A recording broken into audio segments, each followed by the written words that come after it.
Hello and welcome to IR Thinker, where we explore the world of international relations, one critical issue at a time. I'm Martin Zupko. From the storming of the US Capitol to riots on the streets of the UK and simmering tensions across Western Europe, the spectre of radicalization looms large. This episode explores the multifaceted nature of modern radicalization, examining the unique drivers, dynamics, and dilemmas facing Western societies today as they confront a threat that is constantly evolving online and offline. My guest today is Professor Tahir Abbas. Welcome. Thank you very much for having me, Martin. Tahir is a professor of criminology and global justice at Aston University in Birmingham, England. Previously, he was professor of radicalization studies at the Institute of Security and Global Affairs at the Leiden University in the Netherlands.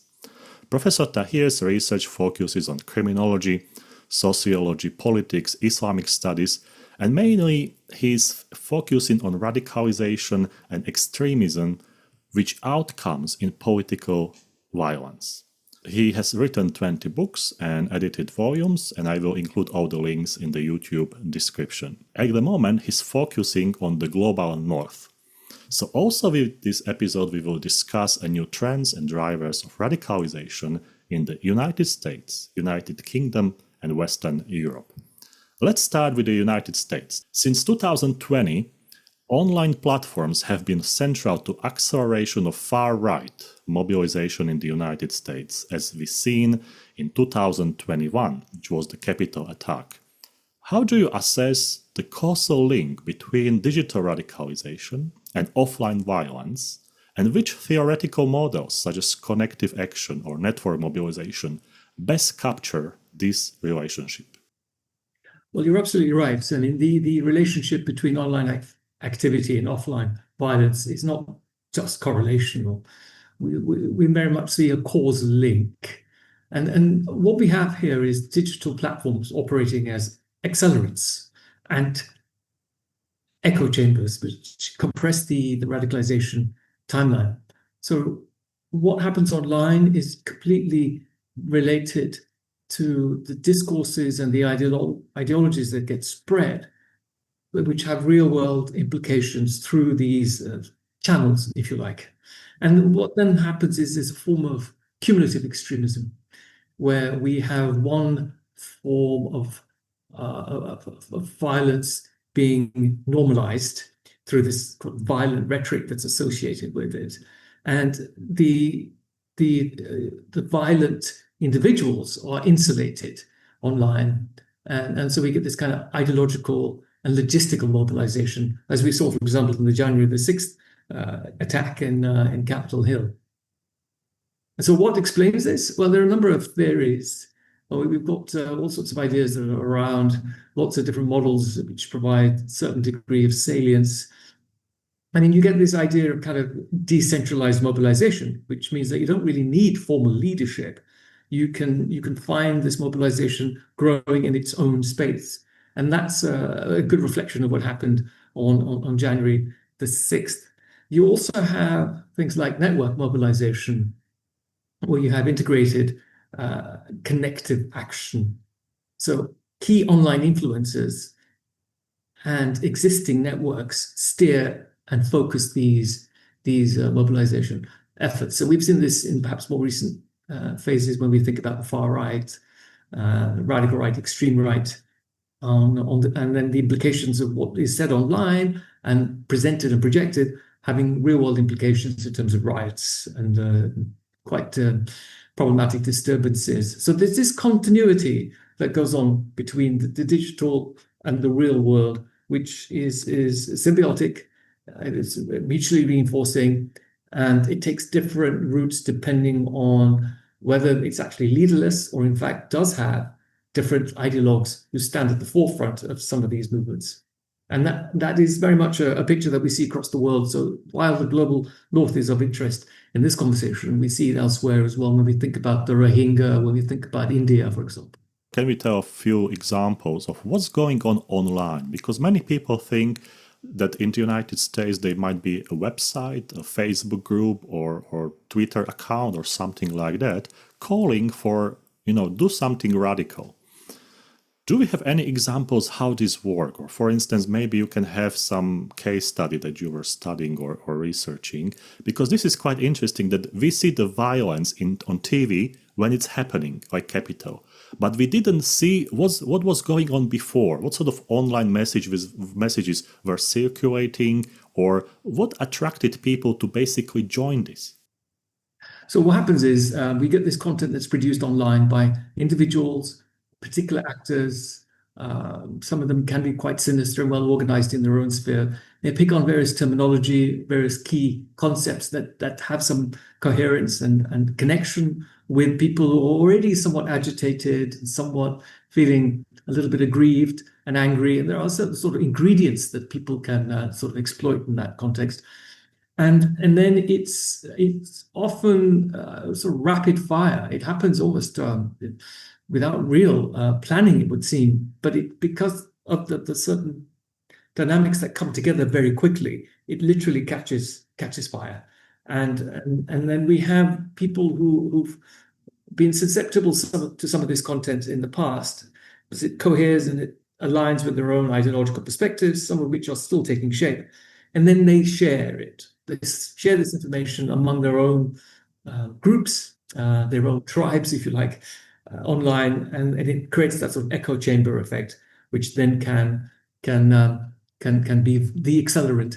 And this can take the form of text and ideas and concepts, but also memes, and also we have various sort of movements. I mean, we talk about the great replacement theory that's taking hold in not just in the dark fringes of the internet, but also in mainstream politics, which again creates this sort of fertile territory that can be taken full advantage of when there's a certain event, and this event may not actually necessarily be entirely real.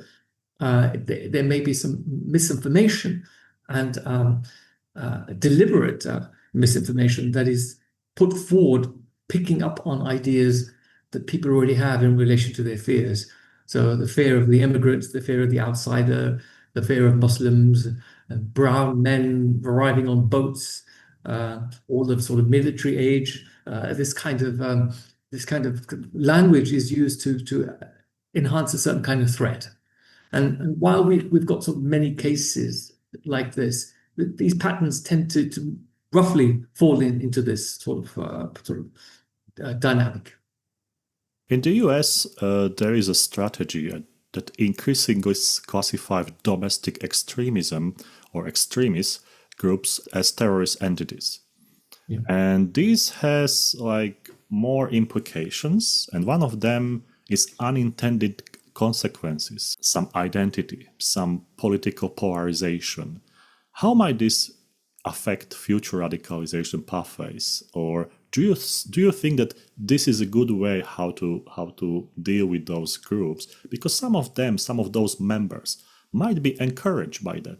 Well, that's a good point, because there are the unintended consequences of these policies, but there's enough of a concern and a worry on the part of legislators to actually begin to take action here, because for a long time, particularly in the US, there was a bit of a denial about this, about domestic far-right extremism, and whether it's in the military or different agencies of government, but also that some of this can also be about, again, individuals who are vulnerable because they've got PTSD, they've come back from combat zones, somewhat damaged psychologically, and so it's trying to prevent from those ideas taking hold among that particular body of the population, as well as the fact that there are organized groups who mobilize.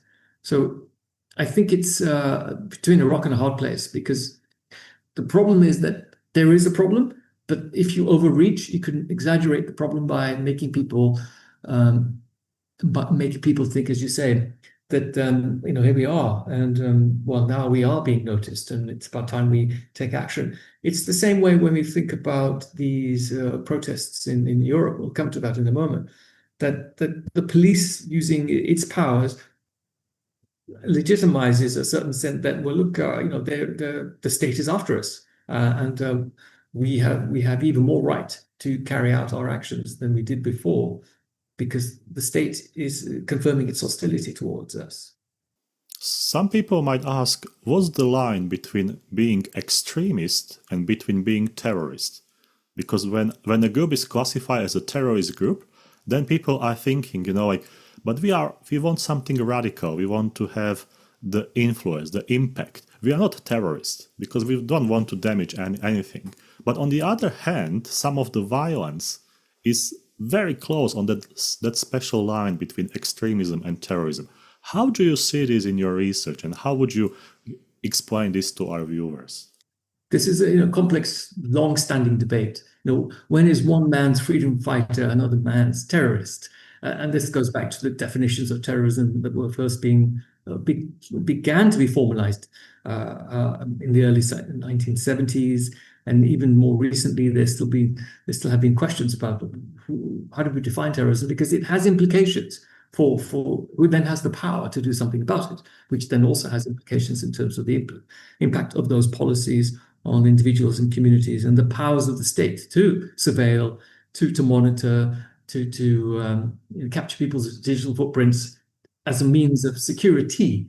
But that can lead to securitization, and that's also about civil liberties and human rights potentially being under threat.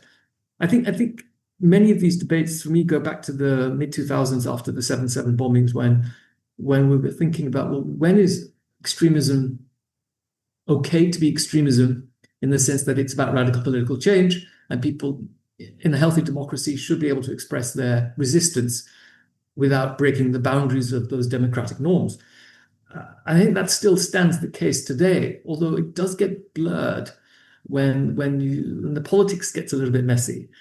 I think the cutoff point is always when extremism tends towards violent extremism, that violence is a crime, and we have to do something about that, obviously, because of the implications and the damaging effects it has, families, communities, neighborhoods, societies as a whole.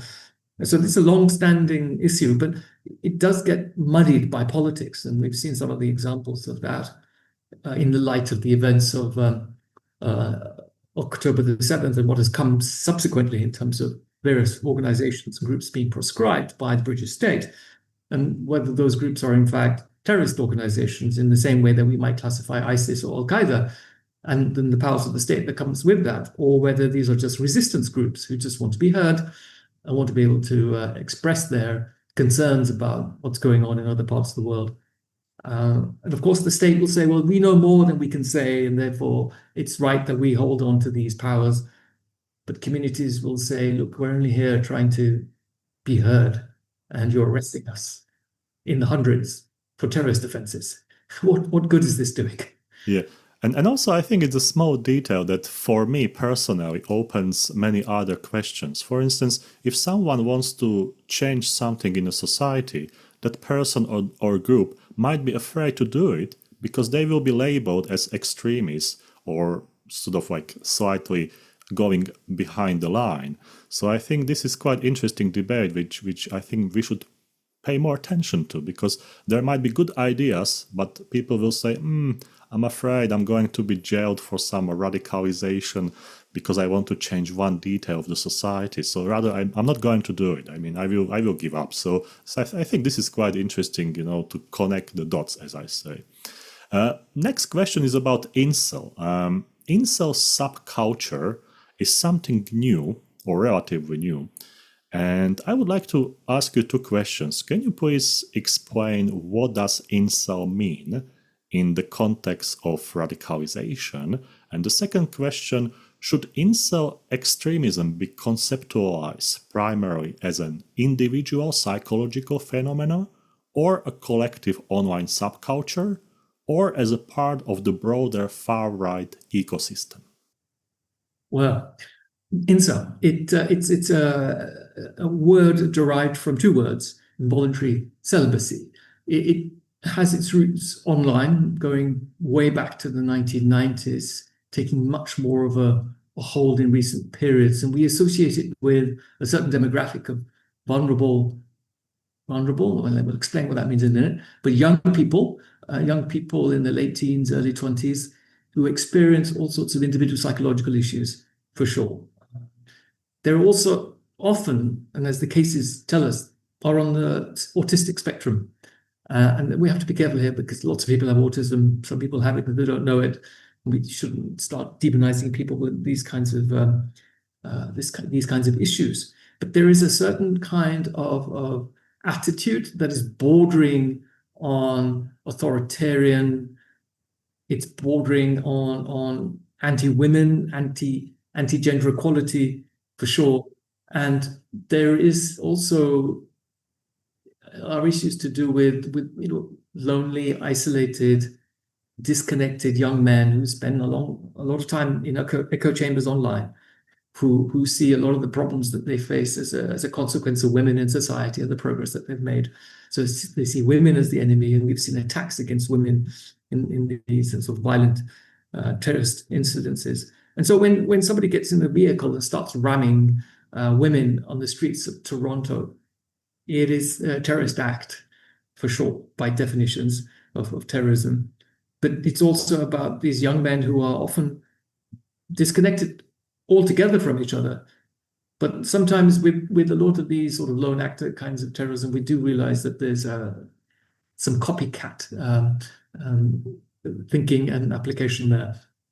So it traverses into all those areas. But we're looking at the combination of these sort of psychological vulnerabilities, everything from PTSD, trauma, on the spectrum, a lot of loneliness, isolation, men having very little opportunities to become men in the traditional sense. And this also, we talk about what does that mean? The traditional sense of masculinity is changing in the light of greater equality and representation of all genders. And also the gender fluidity is also seen as a risk. The LGBTQ plus movement, etc., has been labeled as sort of wokeism and again a threat to traditional masculinity. And then you have these traditional masculine types who represent themselves again online and with their various social media platforms with a lot of packaged content, talking about what it is to reclaim certain kind of manhood and certain kind of masculinity, which makes them feel more under threat and more vulnerable. And we talk about this as the manosphere. And then again, it's taken its root over time, going back to the 1990s, for sure. So it traverses psychology, echo chambers online, authoritarian claims on masculinity that are somewhat seen under threat, and as represented by ideologues. And I think it has been a bit of a concern more and more for governments in the global north after those horrific cases that we witnessed a few years back in Canada, but also with the sort of concern online with young kids in their early teens expressing a certain kind of aggressive masculinity in schools, on school playgrounds, to the alarm of teachers. And the concern is that there are these online influencers that are taking them there. That's very interesting. I think it's also quite under-researched in some way, because we should also connect the dots and make some sort of more holistic approach to this topic. And sometimes I miss that in academia. So I think that we might encourage more researchers to have a look at this, which I think is a very interesting topic to research. And there are also some interesting cases, as you already mentioned. So let's close this US chapter and let's sum up some main characteristics of radicalization in the United States at the moment. Or you can also mention some new trends that you see based on your research. So I think the US is, we've seen in the context of the Capitol riots, we saw with Trump 1.0, the emboldening far right, extreme right, neo-Nazis under Trump regime 1. We see him even more, Trump himself, belligerent in terms of his authoritarianism as part of Trump 2.0. The events that led up to the Capitol Hill riots were, to some figures, instigated. or incited by Trump and his words at the time. And obviously, with the recent election and with Trump in power for the last 7 months, a lot of people have just been watching Trump, but there remains these concerns in the US, and a lot of it's to do with the problems we see everywhere else in the global north. The indigenous populations are not reproducing as fast as immigrant and minority populations. And then we have these particular labor market effects where low-paid job is often done by low-paid work is often done by immigrants and minorities, but then there's a restriction to that, but it doesn't change the economic opportunities for majorities who've been flailing. And then there's this sort of international dimension around global migration patterns where you need highly skilled labor, and yet there's a feeling that these people are taking our jobs, etc. But the reason for that is because those skill sets are not there among the indigenous populations. And so this is why it's a concern everywhere in the world right now, and certainly everywhere in Europe, that immigration is the number one top hot issue. And there's a lot of confusion around it. And people are being sort of misdirected by politicians and all sorts of debates online and in the mainstream media as well as the fringe media. So I think a lot of this reflects on demographic global changes. People are on the move. There's conflict that's encouraging some of that. There's also economic migration, but the indigenous populations of the global north are kind of shrinking. And although it's a long way to go for it to be completely reversed in terms of overall dynamics, although there are some ideologues that would have us believe otherwise, the concern is there, and because the concern then is also whipped up by political actors, it sort of becomes aggravated in people's minds. Let's go to the United Kingdom, or as we can say, let's go home, because I lived in the United Kingdom for many years. I worked as an immigrant, I studied, I finished my master's degree there. So let's start with first thing, and that's post-Brexit identity debates in combination with prevent strategy, which we have in the United Kingdom. And let's connect these two with Islamist and far-right radicalization. What would be your thoughts, and how after some time, because that's a few years after Brexit already, how do you evaluate those Brexit debates there? This is a good question, because I'm returning back to my home city of Birmingham after 15 years away. And Brexit happened just during my sort of tail end period in Istanbul. And obviously Brexit got formalized while I was in The Hague. Brexit was never supposed to be more than a national referendum without anything binding coming out of it. But the Conservative Party took it forward all the way to its complete end, removing and triggering Article 50 and then removing Britain from the European Union, which had taken many years to establish in terms of our relationship and the strength of that relationship and Britain's contribution to it. But the arguments behind it were completely vacuous. I have to be careful because it's really very emotional to me, because there's not an ounce of truth in any of the claims made by the Brexiteers. There wasn't any leadership to try and fight against it, which is also somewhat worrying. And the people who instigated, or rather sort of let it happen, did so because they were fearing the far right, potentially unseating various Conservative MPs in the forthcoming general election. And fast forward to today, we have the Reform Party in the number one in the polls, and so they are an extreme right party with all that comes with it.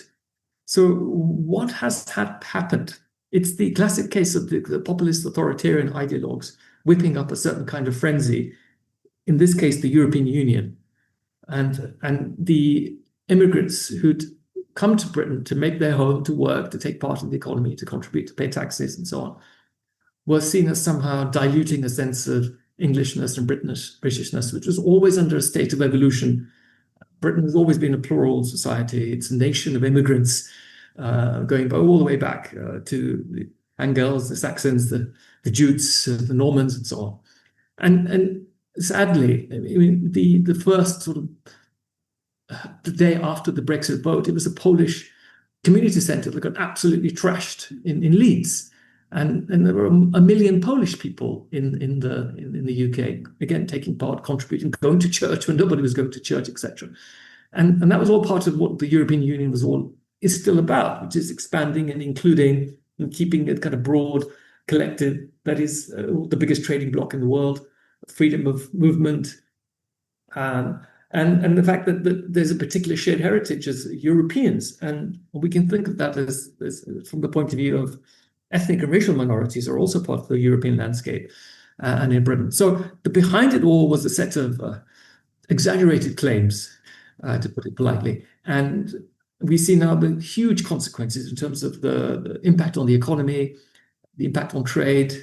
Britain's growth is the highest among its G7 competitors, but it's starting from a very low base after being absolutely trounced by COVID and also by forcing itself out of the European Union. And today we still have all of this rhetoric in the background that these boats are carrying all these refugees, and it's the European Union that somehow at fault, and so on. And I think it's really dangerous. Britain has always been on an island, and it's sort of now drifting away. And this sort of ghosts of empire that we can do it on our own and sort of rule Britannia and all the rest of it. But what is all of that? It's the kind of the memory of the past, which is just this flailing sense of self. And then among a certain class of people, it was felt the right thing to do. I mean, the people who voted for Brexit were the poor, uneducated people and the rich, uneducated people, and the urban metropoles and the cosmopolitan groups in universities and academies and big cities. They were entirely for remaining in the European Union, but such was the outcome, and also some of the nefarious activities of Enron in terms of targeting the 3 million floating Facebook voters through targeted campaigns. That's also suggestive of something else happening in the background. But the costs of Brexit are still being felt and will continue to be felt for at least a generation, if not more. I agree. I think that some of the most significant consequences of Brexit will appear in the next 3-4 years. And some of them, they are already there in the Great Britain. And when you have those British bloggers coming from different parts of the world back to Great Britain, they just having 90% of them, they're having the negative episodes about how worse is the life in the United Kingdom. And they don't speak about immigrants or non-immigrants, they speak generally. You just walk through the city and you can see. If you know something about life elsewhere in the world, you can see. So I think this is quite interesting, and I hope that we will have more educated people and they will decide about the destiny of the United Kingdom in a better way as now, because now abroad, Great Britain is considered as a country basically having all the restrictions, like you can't do this, you can't get the visas for that. And then you speak with British business people and they are saying, look, we have to establish company abroad and sort of bypass the visa policies because otherwise we don't have any people. We have the advertisement for job positions and there are no people. So that's the reality in the United Kingdom, and I think not many people speak about it, because usually we speak about high politics, like how people are meeting and there is a memorandum and there is some agreement. But when you go to cities, to job centers, when you go to clinics, to SMEs in the United Kingdom, there is a big problem of getting skilled people for work. Yeah, and just to add on to that, I mean, remember we also had the 2008 financial crisis, and the response to that was austerity, and that also helped to kill off community centers, funding in schools. I mean, the ideological response was to tax society as a whole by shutting down schools, libraries, playgrounds. I mean, the dilapidated streets, the urban centers of some of the big cities in this country are in a really bad state. We have local authorities that are defunct. They've run out of money. They're under administration. And that's why you have a lot of aggrieved, angry people. And it's because they've been declined basic public resources and opportunities. And then the class division, as you know from the British context, I mean, it's the most class society. And all the wealth continues to trickle to the south. And this has been an ongoing process for 40 years. Or outside of Great Britain, as we have the statistics. Because Yes. basically I read City AM, which is the City of London newspaper for financial people, like daily basically. And I never ever seen so many articles about, you know, British business people or British rich people going or moving abroad because of conditions in Great Britain. And this is also a wealth drain and a brain drain. The millionaires are leaving and taking their money and capital and ideas with them, and also the brains. So it's a very torrid situation. Yeah, let's come back to 2023 riots. We have some influence of transnational networks on radicalization in the UK. What mechanisms enable this cross-border diffusion of extremist ideas? And what forms of community resilience appear most effective in countering it? So we're talking potentially about the Southport riots, where these 3 young girls were tragically murdered by a young man who was clearly very sick. And the rumors were that he was an immigrant and he was Muslim and he was a person of color. So, you know, 3 whammies at the same time. And these rumors were being spread by well-known actors who come back to these online spaces and provide misinformation, whip up fury, whip up hate, intolerance, bigotry, reactionary thinking and behavior. But it's also interesting that we did have some positive responses from the communities on the ground. In Southport, when the mosque was trashed, bricks were thrown at it and the walls crumbled. The next day, the community came up to help rebuild it. There's a sense of community pride and community inclusion that's still there, that hasn't been completely eroded by this sort of extraction of capital. And that's to be positive in a very gloomy environment. So what makes it happen is particular ideologues who have their own agendas. They get online and they start whipping up particular sentiment. And that happens at all levels. And again, back to what we were saying earlier, echo chambers, people already feeling aggrieved and have been listening to, watching, learning from material that isn't accurate and seeing that as truth, believing 1 or 2 posts in social media and then spreading them. So these are the dynamics now we see in terms of radicalization. The online and the offline world is exactly how it's happening, really. And so it's a worrying time in the context of all the other things we talked about. So Southport was really a wake-up lesson for a lot of people. And the lessons are that misinformation can really take hold and it can create a lot of destruction. And Islamophobia and anti-Muslim rhetoric and anti-immigrant rhetoric are deeply held by all spheres of society, it would seem. And it's a kind of powder cake. And we saw it, and we keep seeing flashes. Right now, we have these flags going up everywhere. I mean, what does that mean? What does that represent? I mean, there are some sinister forces, potentially Operation Raise the Flag. There are also people who think, yeah, this is patriotism, and they were only, representing ourselves, and what's wrong with that? This is our country, etc. So it's sort of really is a confusing landscape for a lot of people. But the worry is that there's nobody really in charge, it seems, and high politics is something we should always consider. And right now there are so many forces at play. We sometimes think, who's actually making policy? Not to say that governments don't have a role, but we have international oligarchic forces, and this is where we think about transnational movements. And it's not just in terms of global policy making, but also global transnational far-right networks which support each other, provide resources, expertise, and then online they can trigger a various following in the real world.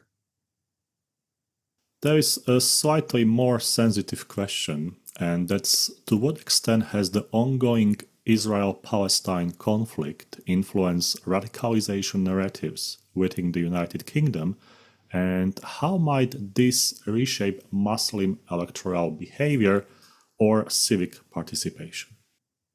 Well, we've seen the protests. We've seen peaceful protests, many weekends, some very, very large.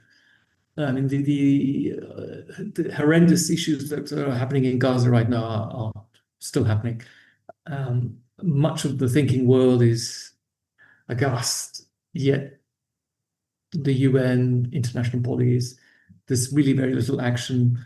Although the actions of ordinary people are having some effect in terms of the boycott movements, for example, so certain food is becoming less viable to buy in supermarkets, and the chains are also responding to their customers.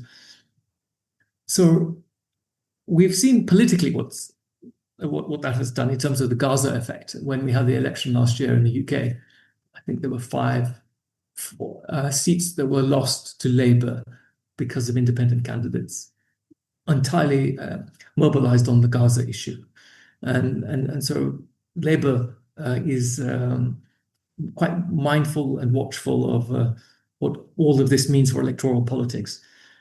Now, when we think about extremist and Islamist extremism in terms of kind of plots and bombs and so on, that is really not what's happening to the extent that we might have had 20 odd years ago. And if anything, more of the bombs and plots are on the far right and radical right, extreme right landscape than ever before, too. So, it's not the same kind of outcomes we see in terms of radicalization leading to violent extremism that we might have seen in the past. And of course, there's another generation of Muslims in Europe now and Muslims in Britain, and the number continues to grow generation by generation. And there is a level of maturity and a level of professionalization and also the massive contribution that Muslim businesses make to the economy, and also the social welfare support that Muslims provide in terms of fostering child support, welfare services, food for the poor, things like that galvanize the community in ways that perhaps that haven't always been recognized or appreciated. So I think it's healthy that there hasn't been that kind of violent extremism on the part of Islamists. And Islamists, in the way that we would see them in the past, don't really exist. Those networks have largely been broken down, and obviously so much is digitally monitored online anyway. So if anybody raises the flag, as it were, it's very easily spotted on the whole. So the problem is that there's or rather the good thing is that when we think about Gaza and the Middle East, it's not Muslims getting aggravated and agitated on the streets. It's mostly majority society, whether in the Netherlands with some of the biggest demonstration in its history in relation to Gaza. And here, when we have literally hundreds of thousands of people in some of the big London marches, it's not Muslims in those marches. And on the whole, it's the majorities. And so there is a consciousness that's very much in play where people are organizing against injustice, dehumanization, and the sheer terror of violence towards innocence. And I think it is something that still continues to affect people, but I think people remain grounded enough not to do anything completely crazy. But at the same time, there is a sense of, well, what are our political classes actually doing to try to help the situation? And despite the words, despite the promises, nothing really changes. So this kind of extremism, when we think of Palestine Action, which is prescribed by the state as a terror organization, again, the government says and believes that it's got information that suggests that it's more sinister than otherwise. But they are, it's possible to get arrested for simply wearing a Palestine Action T-shirt and under anti-terror offenses. So it's a very odd time. Let's summarize the United Kingdom. So what would be your perspective on the main characteristic of radicalization and new trends in the United Kingdom? Okay, so my work suggests that a lot of this radicalization, whether it's minorities or majorities, comes out of exclusion and marginalization and alienation, and a lack of political voice, a lack of economic opportunities, a lack of social understanding and recognition. it gets so much for some people, and combined with psychological states of vulnerability, that it can tip a few people into the very extreme cases of violence. Now, so if we want to reverse all of that, we have to think about holistic whole society dynamics around eliminating the wealth gaps, thinking about the rising inequalities and what that's doing to towns, cities, neighborhoods, a national model of inclusion, multiculturalism, interculturalism that isn't talked about in ways that we have done at times of greater confidence, greater stability, and greater growth. So there may be some correlation there. And with all of these huge gaps now appearing and the huge divisions between the haves and the have-nots, it's going to create more and more vulnerabilities. And we see that with people tipping into these areas of far-right extremism, claiming a certain kind of national patriotism, when in fact it is more a sense of territorial sort of marking to say that this area is our area and it's not your area. And then what is ours and yours is also confused because many mosques are raising the British flag because, hey, look, we're British. What's so complicated about that? Whereas other people are raising the British flag and saying, it only belongs to a certain ethnic category.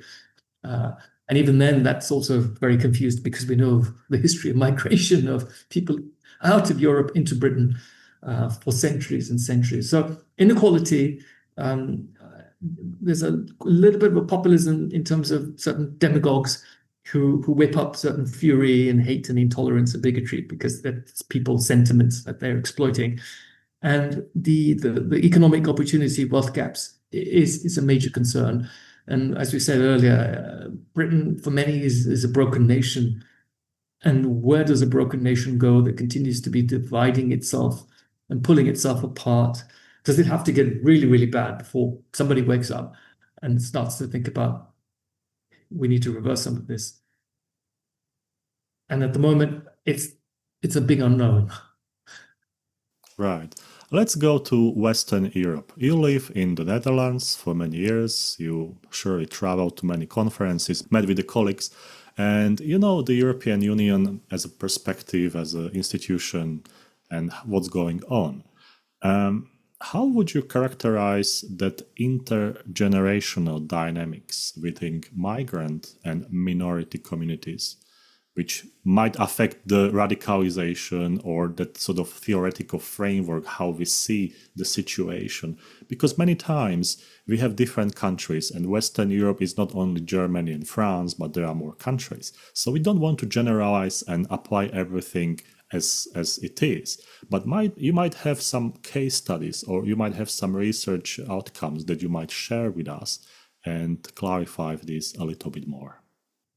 Okay, so if we think about Western Europe, we often think about big, old Europe, France, Germany, in particular, and Spain, etc.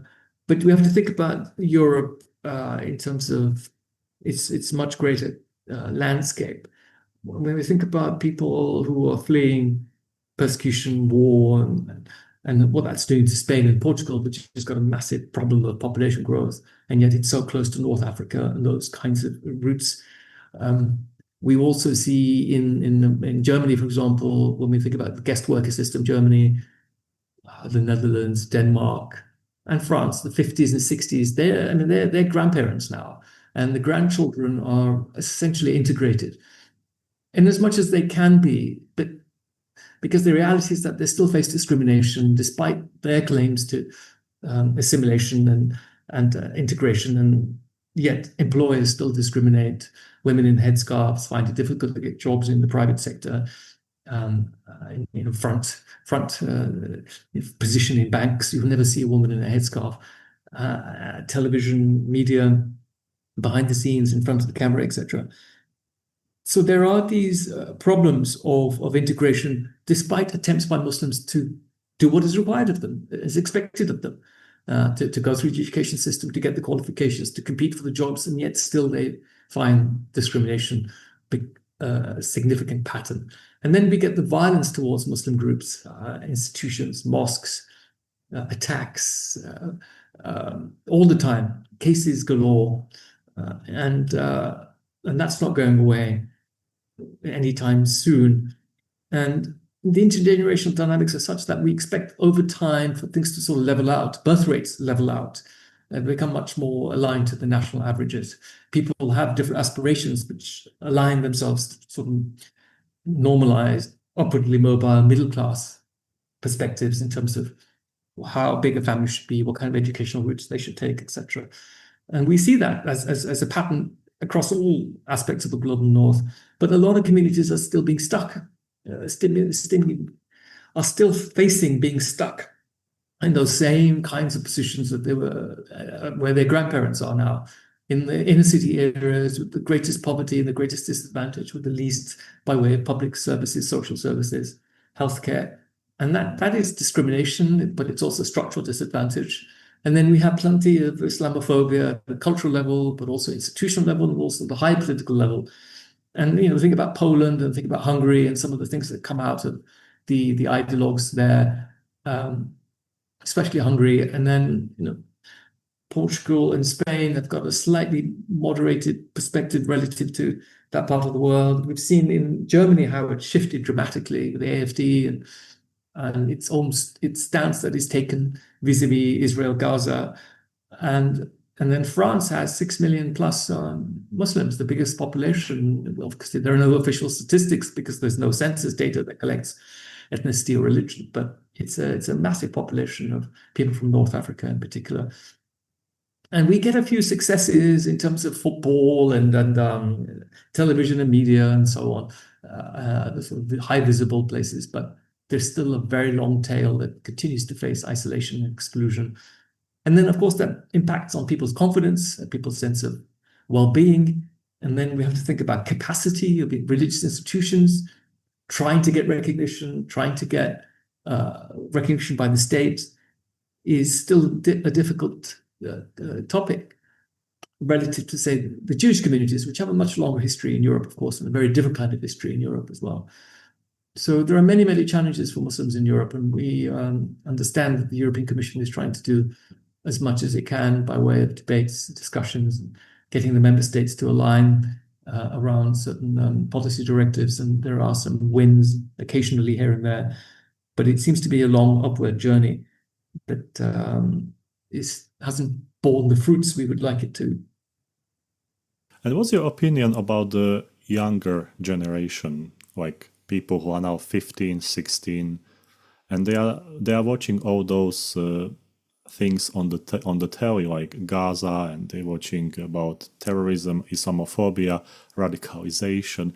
Do you think that Western Europe as a region has some sort of programs or educational institutions that can better explain to that generation like what's going on, how to receive the information, how not to be fooled by some radical people or misinformation? Because when I spoke with some scholars, they told me, you would be surprised, but this is something we should pay attention, because we see that sometimes Muslim community is portrayed at the edge of what's going on. And some young people are thinking, so why are we not in the center? Why there is no interview with me, but it's interview with some other guy? And those little details are accumulating. And after some years, maybe there might be some sort of social unrest or riot or something like that, just because of those details accumulating, and the majority society is not doing enough to explain those details to those people. Yeah, I mean, I think there is likely to be some concern, but we're talking about third, fourth, fifth generations now, and there's a lot of learning, a lot of understanding. There are some policies and practices that maybe have taken hold in terms of prevention and countering instances of radicalization, even though the science is very patchy on that. And I think it's also just maturity. I mentioned earlier as well, I mean, I think we've got a very different state of play here with regards to the Muslim populations. And while there is a risk, I'm not sure how great it is. I think there is always the risk when things become accumulated to the extent that people feel there are no other options. And I think that if we had that thesis in mind, we would probably imagine a lot more people affected. But there's also resilience. There's also the fact that most people who get very angry don't always have to take a very violent action. I think a lot of it, and then again, the research, some of the work we've done from the Drive project talks about how resilience steps in when, despite Islamophobia, structural exclusion, and marginalization, if they still feel that the democratic process works, then there's room for positive engagement. But if we have a cocktail of all of the worst things going on, governments moving to the right, inequality widening, racism much more palpable in your streets in the way it was in the 1970s, with violence and the far right marching literally through the inner city areas where communities were beginning to settle.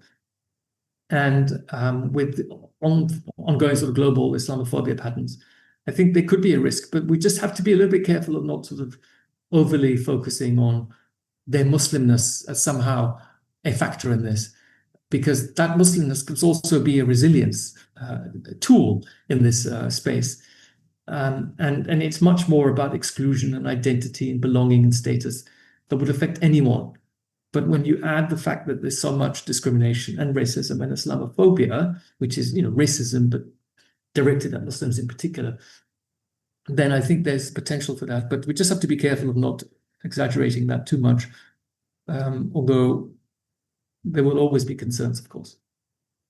Across Western Europe, the crisis of capitalism is shaping the radicalization related to immigration, to migration, and to those old debates within the society. So how to connect the crisis of capitalism with radicalization in Western Europe? Well, capitalism has always been in a state of crisis. I mean, you have to sort of tame the beast. That's where policy comes in, and taxation and wealth redistribution, while not stifling innovation and ingenuity, which is partly what capitalism aims to do. And it is out of control. The oligarchs, which are big, powerful business movements, have so much sway in policymaking. And we think about, is the state a tool of capitalism or the other way around? And I mean, it's difficult to distinguish between these two entities in the current spaces that we find ourselves. So on its own, yeah, we've got to be careful about how we manage the excesses of capitalism such that they breed inequalities, they add to social divisions and polarizations and all the instruments that become tools in the armory of capitalists, uber capitalists who want to maintain so much power. Maybe just look at the tech bros and the big seven that make up the S&P 500.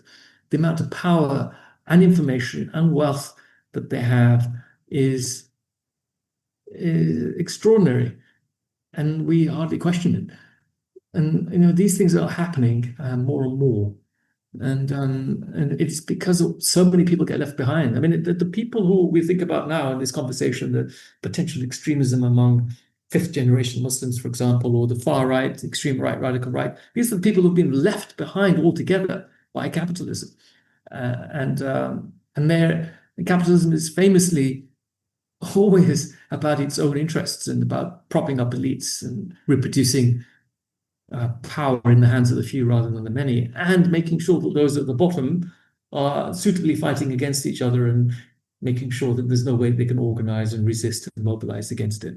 So yeah, there are many, many challenges, many excesses, and I'm not sure how it's going to be curtailed in the short, medium, or long run. The pattern suggests, again, we were talking about it earlier, that it all has to collapse before it can be rebuilt. But that sounds like a very horrible state of things to look forward to.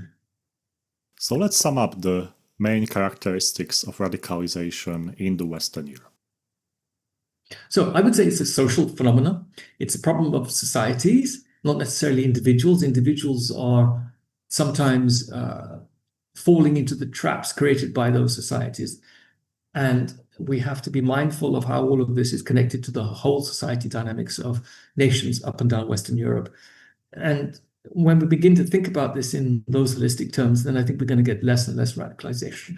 There will always be the case of the individual who is psychologically so out of tune, who is emotionally traumatized, and in a particular space where they see violence as the only solution, then there are these interventions we can make, and there are these instruments that we have through our various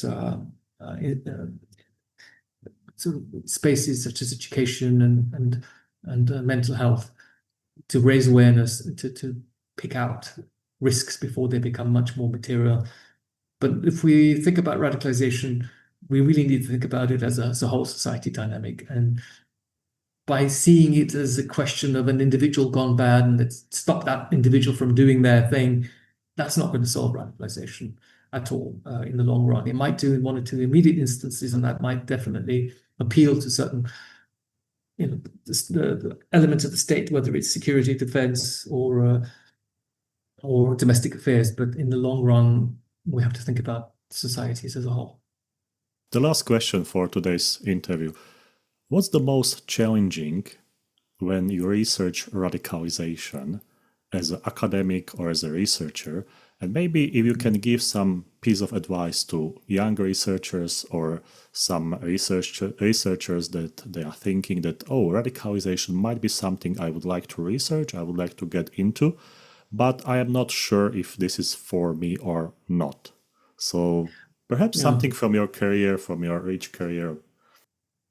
Well, you see, I mean, the reason I got into it is because I wanted to help, because I could see a space to help communities that I'm familiar with to not lose their cool and to stay grounded and to work within the process and not to see the other as somehow always problematic. There's good and bad in all of us, as it were. And then I also had the experience of being formerly from somebody who worked in government, that there are some really smart people inside the system who really do get it and really do understand it. And sometimes it gets locked out because of the political process. So I want to be able to speak to those individuals, those institutes, the academy that certainly do get it, to encourage positive, proactive policy thinking where relevant, but also in the academy to ask really tough questions and not to accept standardized, normalized ideas.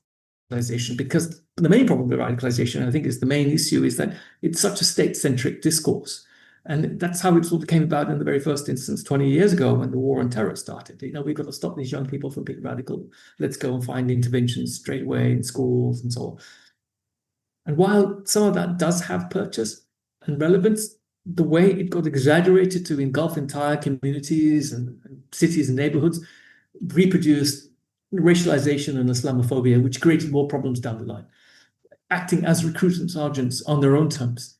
So, one has to be very, very careful, get the balance right.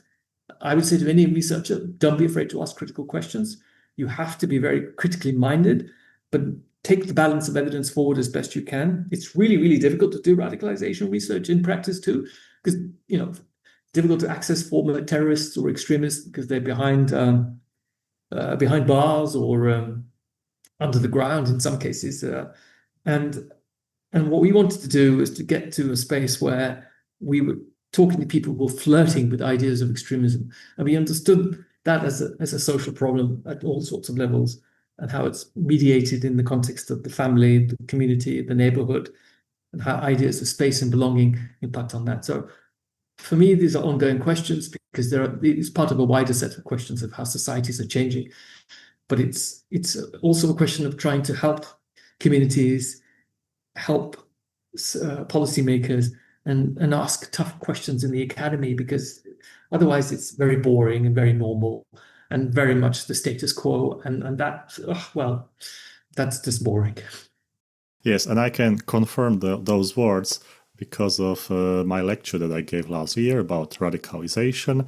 I was preparing for this lecture maybe for 3 months because I really wanted to have some facts, some verified information, evidence. And usually there are so many articles because it's quite an attractive topic for publication, but you must be very careful what you are citing, which authors you follow, and also what sort of depth you want to go into. Just like radicalization in the United Kingdom would be for one episode or one sort of like program. It's a very, very difficult topic. But on the other hand, it's also very fascinating to follow the information, the habits of people, why they're doing that, who is doing that, what's the implication for the young society. So I would encourage people to research radicalization and get in touch with experts, with professors, if you are not 100% sure. Many of them, they are willing to reply with information or with help you need. And I want to say big thanks to Professor Tahir Abbas for his contribution, sharing his research outcomes with us. And I want to say thank you for being on IR Thinker.